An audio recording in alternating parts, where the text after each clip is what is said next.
Carta aos Hebreus, capítulo de número 2, versículos do 5 ao 9, a palavra do Senhor nos diz assim: Pois não foi a anjos que sujeitou o mundo que há de vir, sobre o qual estamos falando. Antes alguém em certo lugar deu pleno testemunho dizendo: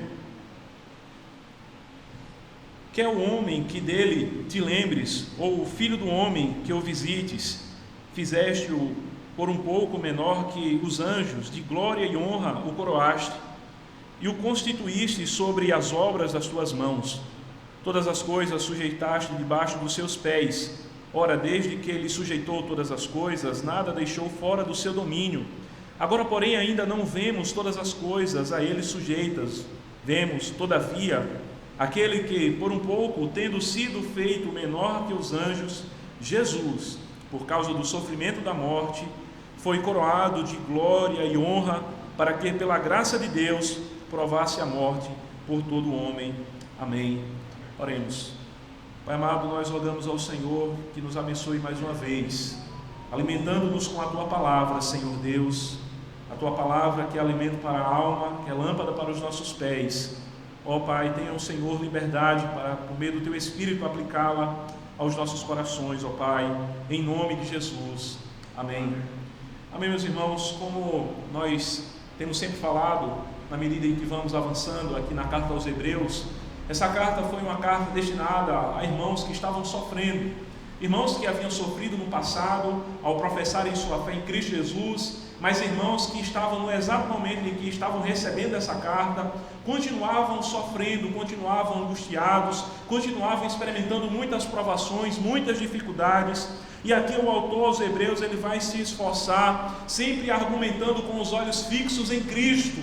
Cristo é aquele que é maior do que a lei, do que os profetas e tudo aquilo que a gente via na antiga aliança, o templo, os sacerdotes, todas as demais coisas, todas as sombras que apontavam justamente para Ele, para Cristo. E o autor, ele vai sempre estar com os olhos fixos em Cristo, sempre com os seus olhos na eternidade, sempre estimulando esses irmãos para que eles continuem avançando rumo ao descanso de Deus, para que eles não fiquem com a sua alma como que desmaiando, sem fôlego, em meio à caminhada cristã, que é uma caminhada difícil, que é uma caminhada árdua, que é uma caminhada a qual nós experimentamos o sofrimento, como nós refletimos na última quarta-feira, quando estivemos ali online compartilhando a palavra do Senhor. E, de fato, a caminhada cristã, ela é cheia de dificuldades, cheia de sofrimentos. E o autor aos Hebreus, ele vai estimular, encorajar esses irmãos a que eles permaneçam firmes, avançando para o descanso de Deus e naquilo que ele coloca aqui para o mundo que há de vir. Pois ele diz: pois não foi aos anjos que sujeitou o mundo que há de vir. Veja que os olhos dele aqui, o argumento dele se fixa na realidade do mundo por vir, nas coisas que estão por vir no reino de Deus, que há de se manifestar em toda a sua glória, na segunda vinda de Cristo. E ele diz: olha, não foi aos anjos que sujeitou o mundo que há de vir, o mundo em que Cristo trará na sua segunda vinda, o mundo ao qual o Senhor trará. É fato que este mundo trata-se de uma realidade superior, a qual nós temos experimentado nesse exato momento, e uma realidade até mesmo superior, a qual Adão experimentou lá no Jardim do Éden. Muitas vezes a gente fica pensando: era de fato algo muito bom o jardim, ali a maneira como Adão estava vivendo naquele jardim. Mas aquilo que Deus tem preparado para aqueles que amam a sua vinda é de uma natureza superior a que Adão desfrutava no Jardim do Éden. E é justamente para isso que nós estamos caminhando. E é justamente para isso que o autor aos Hebreus, ele vai estimular esses irmãos dizendo: pois não foi aos anjos que sujeitou o mundo que há de vir. O mundo que nós estamos agora foi um mundo que foi sujeito à corrupção, devido ao pecado ao qual o homem caiu. O tempo presente agora que nós experimentamos foi um tempo sujeito à corrupção, à dor, ao sofrimento. O propósito que Deus tinha para com Adão, quando o colocou no jardim, Deus lhe deu uma ordem para que sujeitasse a terra e dominasse a terra. Mas infelizmente, em vez de cumprir os propósitos de Deus, o homem caiu em pecado. Daí então a terra passou a produzir cardos e abrolho. O sofrimento veio sobre todo o gênero humano, as lágrimas passaram a se fazer algo presente, lágrimas de angústia, o sofrimento, o luto em decorrência dos homicídios e do ódio, da quebra de relações entre os seres humanos, como nós vemos ali em Caim mata Abel, Lameque mata um homem porque o feriu e outro porque o pisou, e a partir de então o gênero humano ele começa a adentrar nas sombras e nas trevas do sofrimento. Aquele que recebeu a ordem para dominar passou a ser dominado pela criação, e não apenas ser dominado por ela, mas chegou até mesmo a idolatrá-la, chegou a se curvar diante do exército dos céus, da milícia celestial, chegou a se curvar diante das obras das suas mãos. Então veja a que estado chegou. O homem perdeu o domínio, o homem passou agora a ser vítima daquilo que deveria estar dominando sobre ela, sobre a criação. Agora, enquanto está no campo, o homem teme ser devorado por feras. Enquanto está transitando em meio à natureza, teme os terremotos, as catástrofes e todos os acidentes que possam lhe sobrevir de alguma forma, como em decorrência da fúria da natureza. E essa é a realidade ao qual o homem se encontra. O homem, em seu propósito de dominar o mundo, ele fracassou. Ele não mais tem esse direito de arrogar sobre si. Ele não consegue dominar.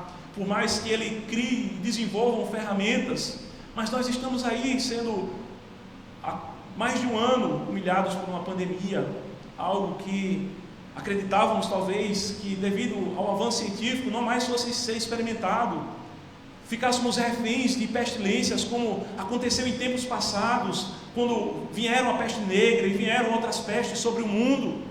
Mas infelizmente aqui estamos nós sendo dominados pelas causas desse mundo, pelas pandemias, pelas as adversidades que nos sobrevêm nesse mundo. E é interessante aqui, o autor ele vai citar o Salmo de número 8, quando ele vai dizer aqui, quando em certo lugar deu pleno testemunho dizendo: que é o homem que dele te lembres, e é o filho do homem que o visites. Aqui ele está mencionando o Salmo de número 8, um salmo em que o salmista ele fica maravilhado diante das obras de Deus, e ele ao refletir sobre aquilo que Deus faz, sobre o universo como Deus o criou, e sobre a condição humana, ele simplesmente expressa essas palavras: quem é um homem diante de tudo aquilo que Deus criou? De fato, ele é muito insignificante, ele é muito pequeno. Fizeste por um pouco menor que os anjos, de glória e honra o coroaste, e o constituísse sobre as obras das tuas mãos. De fato, o homem não conseguiu cumprir o propósito que Deus havia lhe ordenado para dominar. Ele caiu, de fato, na miséria, caiu de fato em tentação. Mas então esse salmo pode ser pensado na perspectiva daquele que é o segundo Adão. O primeiro Adão ele fracassou no jardim do Éden, quando o Senhor lhe deu a ordem para que, se ele obedecesse, ele seria abençoado e ele viveria eternamente. Ali em meio ao jardim, em meio à bonança, o homem Adão fracassa. Mas então vem o segundo Adão, vem Cristo, e de certa forma nós podemos até pensar Deus dizendo assim para ele: olha, você vai me obedecer, mas eu vou lhe esmagar. Conforme nós podemos até nos lembrar de Isaías 53, quando diz que ao Senhor agradou moê-lo. Ele veio não em um jardim, mas em meio a um deserto de dores e de aflição. E em meio a essa situação a qual ele se encontra, o segundo Adão, Cristo, ele é aquele que cumpre a ordem divina, ele é aquele que vem e traz a dominação. É interessante o comentário que Warren Wiersbe ele faz acerca do domínio de Cristo, quando ele vem. E ele comenta sobre Cristo dominando sobre os peixes do mar, como se vê lá em Mateus 17, Lucas 5, João 21, quando Cristo ele faz com que Pedro consiga ter uma grande pescaria de sucesso. Nós vemos ali o domínio de Cristo sobre os peixes, em Lucas 22 o domínio de Cristo sobre as aves, em Marcos 1 o domínio de Cristo sobre as feras, enquanto ele estava ali no deserto, em meio às feras os anjos o serviam. E nós vemos Cristo também dominando sobre os poderes da natureza. Ele acalma uma tempestade, ele faz coisas de fato que estão além das nossas próprias capacidades. porque Ele é aquele que é o verdadeiro Adão, Ele é aquele no qual se cumprem os propósitos de Deus, Ele é aquele por meio do qual o domínio que o homem perdeu agora pode ser reconquistado em Cristo Jesus. Aquele que cumpriu perfeitamente a lei de Deus, aquele que atendeu à vontade do Senhor, e todos aqueles que estão fundamentados nele, isto é, em Jesus, pela fé, eles participarão desse domínio que Cristo tem sobre todas as coisas. Aqueles que estão unidos com Cristo, com Ele reinarão. Aqueles que estão unidos com Cristo desfrutarão das bênçãos desse mundo por vir, ao qual o autor aos Hebreus ele descreve aqui, o mundo que há de vir. Aqueles que estão em Cristo são feitas novas criaturas, nós somos feitos novos homens, novas mulheres, criados não segundo a vontade da carne e do homem, mas segundo a vontade de Deus. Nós nascemos do alto, e quando somos unidos a Cristo, nós passamos a reinar com Cristo. É claro que o reino de Cristo, em sua dimensão, a qual nós percebemos, é uma dimensão espiritual que foi inaugurada. O reino de Cristo já está entre nós, Cristo já reina por meio do seu Espírito, na vida da sua igreja. É claro que o domínio do reino de Deus se amplia além das fronteiras da igreja. O Senhor domina sobre todas as coisas, mas de modo específico o reino de Deus, hoje aqui entre os homens, é um reino espiritual, um reino que se manifesta na pessoa de Cristo, através do seu Espírito no meio da sua igreja, através dos atos redentivos de Deus. O autor aos Hebreus, ele, diante desse contexto de sofrimento, ele diz: olha, o mundo que há de vir é um mundo que está sob o controle desse novo Adão. É um mundo que está sob o controle daquele que de fato foi coroado, como está descrito nos versos finais dessa parte que nós lemos. Aquele que foi coroado de honra e de glória, aquele que recebeu a mais alta consideração, dignidade, que foi coroado como vencedor. Este é aquele que sujeitou, sobre quem foram sujeitas todas as coisas, como se vê lá em Efésios, no capítulo 1. Todas as coisas foram postas debaixo dos seus pés. É claro que nós não vemos todas as coisas agora debaixo dos seus pés, justamente porque nós refletimos acerca dessa natureza espiritual do reino de Deus hoje. Todavia, aquele por quem um pouco, tendo sido feito menor que os anjos, Jesus, por causa do sofrimento da morte, foi coroado de honra e glória. É interessante, pois ele diz: agora, porém, ainda não vemos todas as coisas sujeitas. Vemos, todavia. Onde é que nós vemos essa manifestação? Nós vemos na pessoa de Jesus. Em Cristo Jesus, Ele é aquele por meio do qual nós podemos contemplar de fato a vinda desse reino que se inaugurou quando Ele se fez carne, quando Ele se encarnou. É nesse sentido que nós podemos entender a expressão tendo sido feito menor. Aqui Ele está se referindo de fato à encarnação, ao ter Ele revestido-se de humanidade, sendo Ele divino.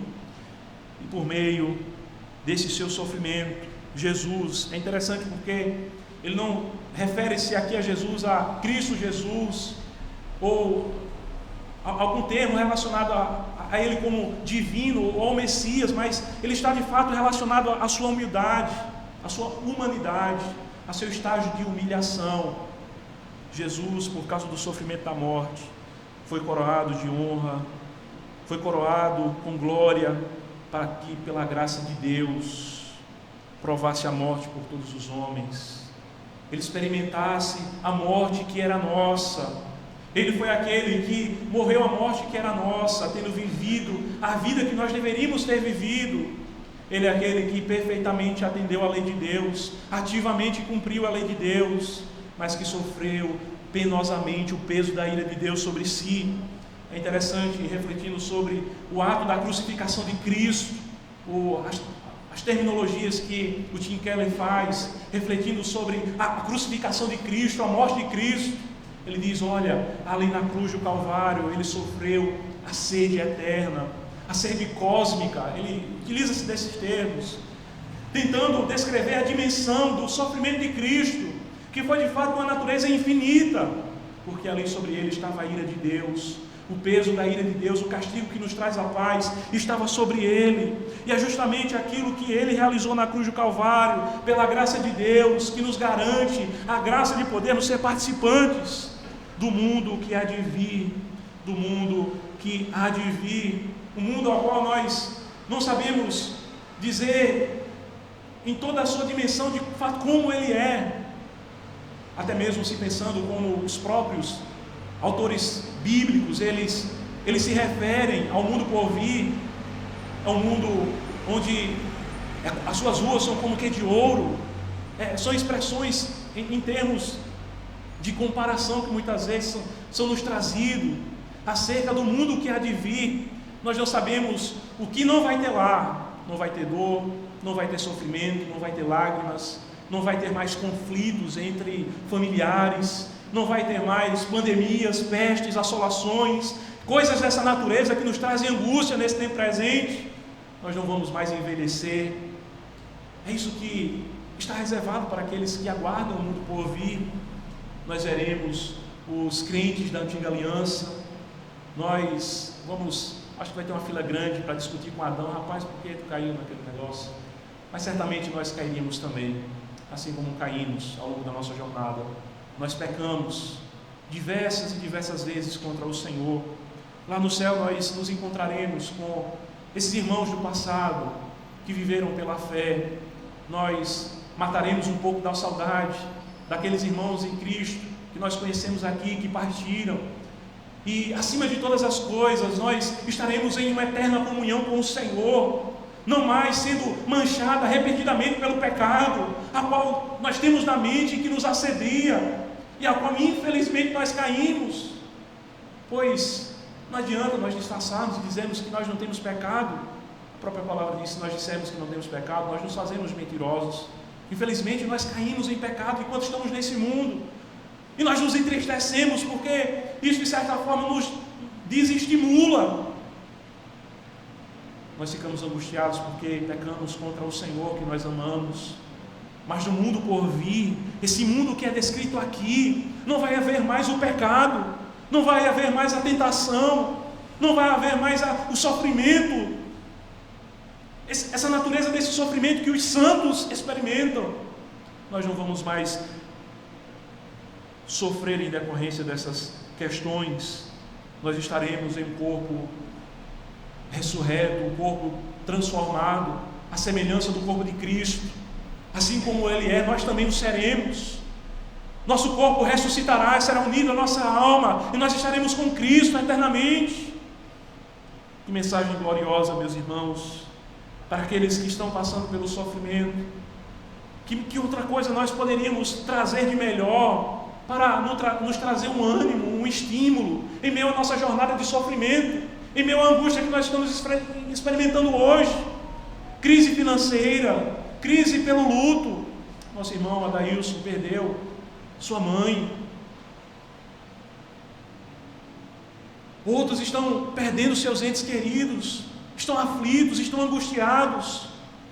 Todos nós estamos experimentando uma crise financeira. O que é que nos pode trazer ânimo, irmãos? Não, meus irmãos, não é olhar para esse tempo presente, não é olhar para o socorro que vem do homem, mas é olhar para a eternidade. É dizer talvez como Jonatas Eduardo: Senhor, grava nos meus olhos a eternidade. Como nós precisamos fazer isso? Oh, meus irmãos, muito mais do que desejar as coisas desse mundo, nós precisamos pensar nas coisas lá do alto. Ora, se já ressuscitaste com Cristo, pensar nas coisas lá do alto, não desse tempo presente.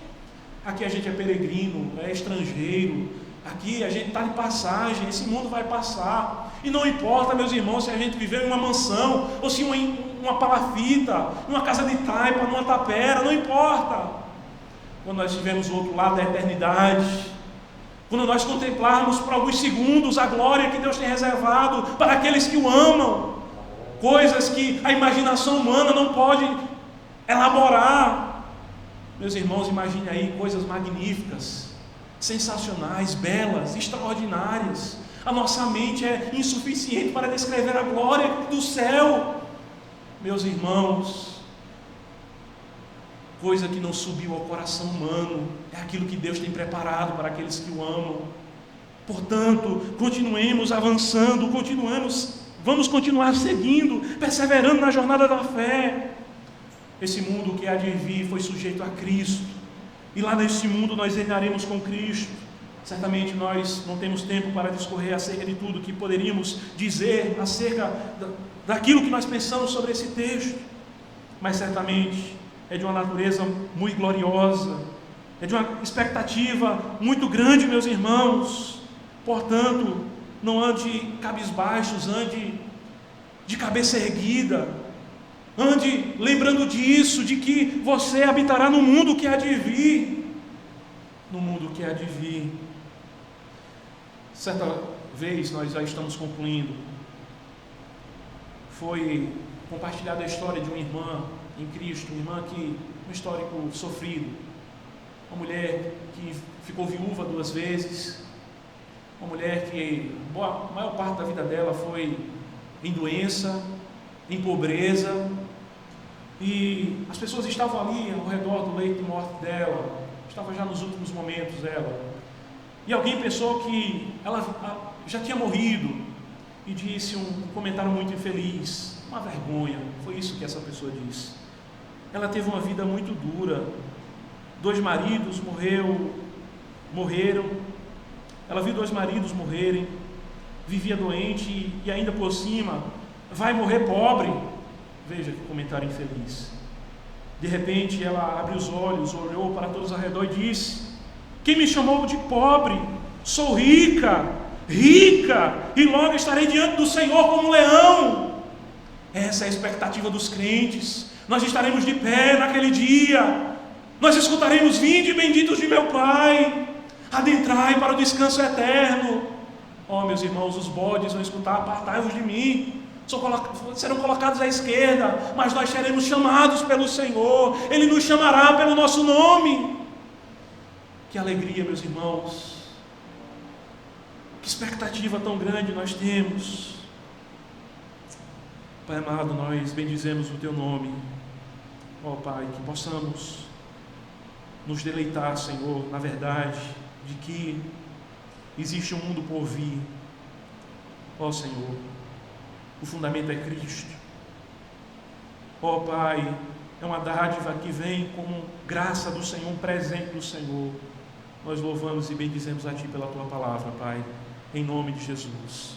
Amém.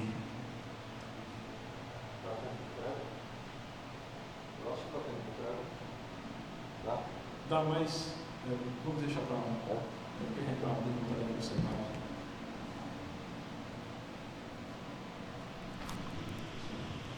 A mensagem é de esperança. E a esperança, ela está em Cristo. Não está no que eu penso ou nos valores que possam estar presentes ou não, que dizem respeito à questão pessoal, mas a nossa esperança está no Senhor Jesus. Por que temos o Senhor Jesus? Porque o Senhor Jesus foi sacrificado ali e ressurreto, está à direita do Pai, então nós também ressuscitaremos. Não será uma pandemia que entristecerá a ponto de ficarmos sem ação, sem atitude. A Igreja do Senhor se levanta na adversidade como um testemunho vivo de que tem o Senhor Jesus. Amém? Recebam a bênção. Estarei orando e, em seguida, impetrando a bênção. Senhor Pai amado, Deus Pai poderoso, santo é o Senhor nosso Deus. Ó Pai, nós somos agradecidos pela Tua misericórdia, agradecidos porque Tu nos permitiste acesso à revelação especial e à Tua palavra. E entendemos, Senhor, que somos assunto da Tua atenção, da Tua misericórdia e do Teu amor. A igreja em Toritama agradece, Senhor, porque Tu és nosso Deus, Deus de misericórdia, mas é Deus provedor e tem nos preservado até aqui. Enfrentamos situações difíceis, temos irmãos que foram assolados pela perca mesmo de entes queridos, temos vivenciado isso no nosso dia a dia da nossa atividade mesmo e no nosso ministério, mas nós sabemos que tudo isso tem hora e dia certo para terminar, porque o Senhor nosso Deus é Deus sobre tudo e sobre todos. Nos fortalece então, Senhor, para que nós possamos enfrentar o dia ruim na esperança mesmo, a esperança da vida eterna. Em nome de Jesus, nós te agradecemos, Senhor. Amém. Recebam a bênção.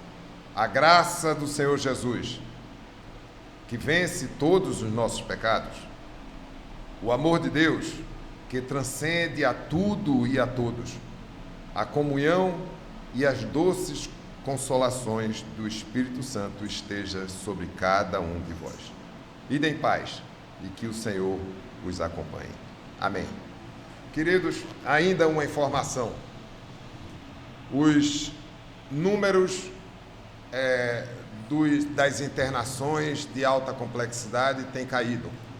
Eu tenho acompanhado cuidadosamente essa questão ao longo dessa semana. Temos cerca de 3 ou 4 leitos em cada UTI e isso nos alegra porque nós não que queiramos ocupá-los, mas porque sabíamos que o que estava acontecendo foi o resultado do descuido do feriado da Páscoa, não é? Então, são situações que respondem pontualmente. Isso significa que se nós, no exercício mesmo do temor de Deus, nós guardarmos as distâncias, nós nos reservarmos os contatos, nós respeitarmos a orientação da Secretaria de Saúde, nós podemos congregar com segurança e com certeza estaremos fazendo a coisa certa. Deus abençoe os queridos. Amém.